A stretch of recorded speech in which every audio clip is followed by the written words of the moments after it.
le stress, l'anxiété te paralyse parfois dans ton quotidien, alors aujourd'hui, je te partage 3 moyens simples, efficaces de sortir de ce stress, cette anxiété-là et de pouvoir avancer dans ta vie. Bref, je me nomme Hélène Chénard, je suis entrepreneur en développement du potentiel humain et tous les jours, je vois des gens depuis plus de 20 ans. En fait, j'accompagne les gens qui viennent me voir pour des symptômes, des difficultés, que ce soit physiques, émotionnelles, justement, et tous ces symptômes-là sont conséquents en fait du stress, de l'anxiété et de certaines autres choses, bien sûr. Mais aujourd'hui, je veux vraiment te parler du stress, de l'anxiété parce que disons que c'est la majorité des gens qui viennent me voir en lien avec ça. Donc, j'ai la profonde conviction pendant tous ces plus de 20 années-là que j'ai accompagné les gens, évidemment, mon expérience personnelle, j'ai réalisé que, en fait, c'est devenu une conviction que chaque personne porte en lui tout ce qu'il a besoin pour se réaliser, être dans son plein potentiel, créer la vie de ses rêves pour être heureux finalement. Donc, voici les 3 moyens. En fait, je vous dirais, il y a un grand secret. Il y a une chose qui va faire la différence sur le stress et l'anxiété, mais je vais vous partager 3 façons d'accéder à ce secret-là. Et ce secret-là, c'est pas compliqué, c'est d'être à un seul endroit à la fois. On a tellement souvent entendu parler du moment présent, mais en réalité, on ne sait pas vraiment comment y accéder. Eh bien, je vous le dis, là, votre meilleur ami, c'est votre corps, parce que en étant en lien avec votre corps dans le présent, eh bien, vous êtes au moment présent. Vous ne pouvez pas être ailleurs si votre attention est dans le corps. Donc, être à un seul endroit à la fois, ça veut dire habiter son corps, ça veut dire être conscient de son corps, ressentir ce qui se passe dans son corps. Et ça, c'est le premier moyen que je vous partage aujourd'hui. Et je vous mets au défi de pratiquer ça parce que ça fait vraiment une différence dans notre vie. De commencer à habiter consciemment notre corps, en fait, être conscient de ce qui se vit dans ce corps-là, être au même endroit que lui, parce qu'en fait, l'anxiété, c'est la projection. On se projette dans un futur avec l'appréhension de ce qu'on a déjà vécu ou de ce qui pourrait arriver. Donc, au moment où qu'on habite le corps, on arrête de se projeter parce qu'on est ici maintenant.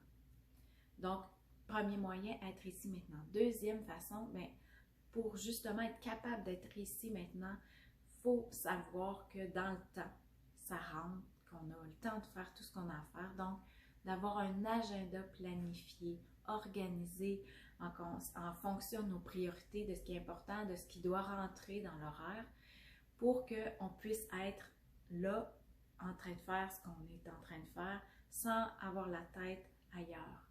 Donc, ou de penser, il va falloir que je fasse ça.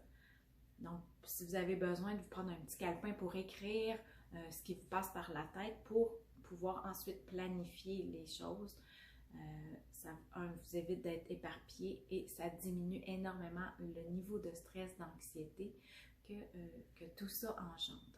Et troisième moyen, ça a un lien avec le corps encore, c'est-à-dire de mettre du mouvement dans le corps, de venir faire de l'exercice. On entend parler, c'est bon pour la santé, tout ça, mais pour plusieurs, c'est devenu un devoir de s'entraîner, de faire ci, de faire ça. Moi, ce que je vous dis, c'est d'amener du mouvement dans le corps pour être en relation avec votre corps. Donc, faites des activités que vous aimez, que ce soit la marche, le jogging, ça peut être des sports d'équipe, ça peut être du yoga.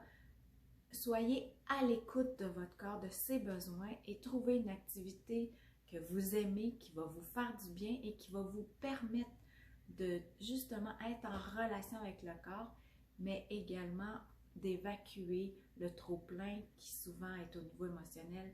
Donc, le fait de se mettre en mouvement, on fait circuler l'énergie de façon concrète dans le corps et par le fait même, ça permet justement de libérer, de mettre en mouvement ce qui souvent stagne, se stocke dans le corps et qui devient éventuellement un blocage, donc engendre des symptômes. Bouger, je dirais avec amour, vraiment avec conscience de votre corps. Et avec ça, vous allez faire des petits miracles, je vous le garantis. Alors, je vous mets au défi de l'essayer et de me donner des commentaires. Donc, je vous résume ce que je viens de vous partager. Le grand secret, c'est d'être à un seul endroit à la fois. Comment on fait ça? D'abord, en étant conscient, en ressentant notre corps. Si on se lave les mains, bien, on n'est pas en train de penser à ce qui s'en vient. On est en train de ressentir l'eau, le savon sur notre peau, sur nos mains. Et la même chose pour chaque chose que vous êtes en train de faire. Deuxième, d'avoir un agenda bien organisé pour avoir la tête en paix. Et troisièmement, mettez du mouvement. Ça peut être de danser avec la musique qui vous parle. Juste ça, ça peut vraiment permettre de libérer le surplus de tension, de stress, de préoccupation. En fait, le fait de mettre le corps en mouvement, c'est de venir changer nos préoccupations, notre mental, par des occupations, par le mouvement, par l'action, sans être pris dans notre tête. Alors voilà, si ça te parle, n'hésite pas à commenter, à partager, à liker. Et si tu as envie d'aller plus loin, que tu te sens prête à mettre les choses en action dans ta vie, ben gêne-toi pas pour me contacter si tu as le goût de voir comment je pourrais t'accompagner à intégrer ce que je viens de te partager dans ton quotidien. Alors sur ce, je te souhaite une bonne pratique d'être à un seul endroit à la fois. Bye!